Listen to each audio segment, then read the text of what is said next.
né, uma mudança geracional, talvez comparável apenas ao que a gente viu em 2003, né, quando três vagas no Supremo se abriram de uma vez só e o presidente Lula, né, recém-chegado à presidência, teve essa chance de substituir ministros que estavam lá há muito tempo, alguns desde antes da democratização, desde antes da promulgação da nova Constituição.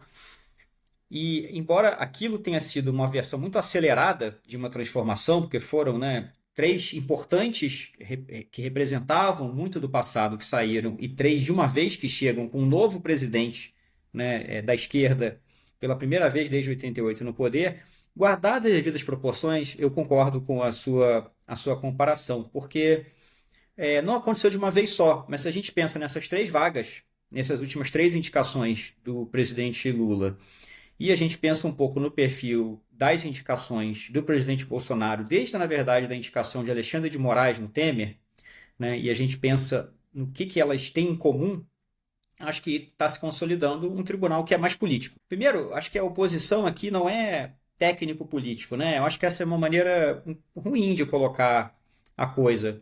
A indicação de qualquer ministro supremo, pensa no ministro. A indicação, no mínimo, ela foi política no sentido de que o presidente olhou e falou: pode ser o ministro que você considere mais qualificado, mais técnico.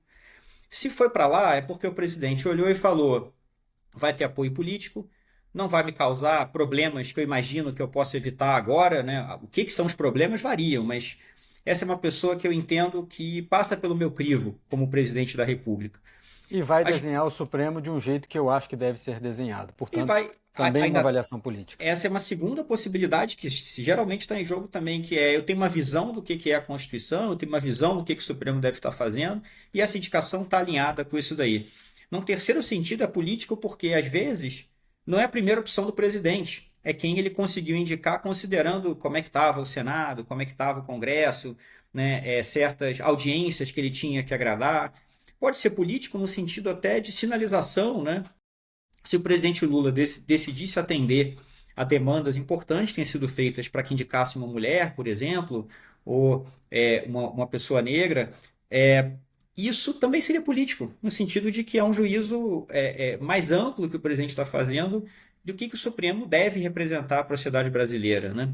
E o que a sociedade brasileira, com seus problemas, nos diz sobre quem deveria estar no Supremo. Bom, então, isso é só um preâmbulo para dizer que o que eu vou falar agora não é de modo algum, né, um contraste entre um Supremo técnico, que é feito por indicações assépticas, né, em que não houve nenhum juízo político, versus um Supremo em que as indicações são políticas. Eu fiz esse contraste num sentido mais específico, que é o seguinte: esse é um tribunal que você, muito mais do que nos últimos 10, 20, 30 anos, é um tribunal que acompanha de perto a política, que não vai decidir sem pensar muito bem no efeito de suas decisões no curtíssimo prazo na política.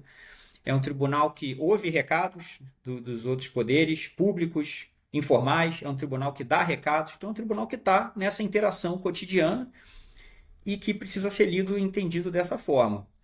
Eu, pessoalmente, acho isso ruim em vários aspectos, mas antes de avaliar, eu acho que eu estou de acordo que esse é o tribunal que está se desenhando. Tem ministros que não têm esse perfil. Tem ministros que podem até pensar nas consequências de suas decisões, pensar no que num grande caso, como é que vai ser a reação dos outros poderes. Isso vamos imaginar que todo mundo faz em alguma medida, né?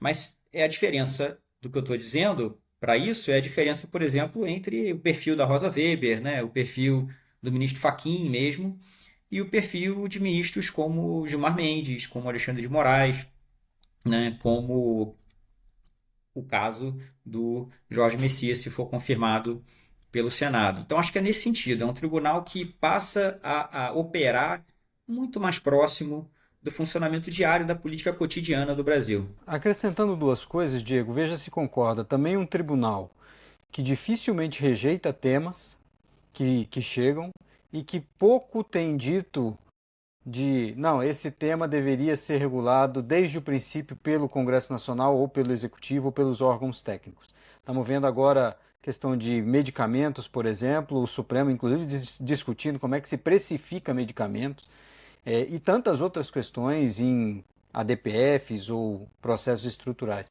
Acho que isso soma também esse caráter político desse Supremo, né? Um tribunal expansionista, no sentido de que pode até não entrar concretamente em certas bolas divididas, né? Mas muito mais por um juízo político, de que isso não é conveniente agora, se eu fizer isso vai haver retaliação, se eu fizer isso talvez eu não consiga fazer cumprir essa decisão. Essas perguntas acho que vão ser sempre importantes cada vez mais para um tribunal com esse perfil.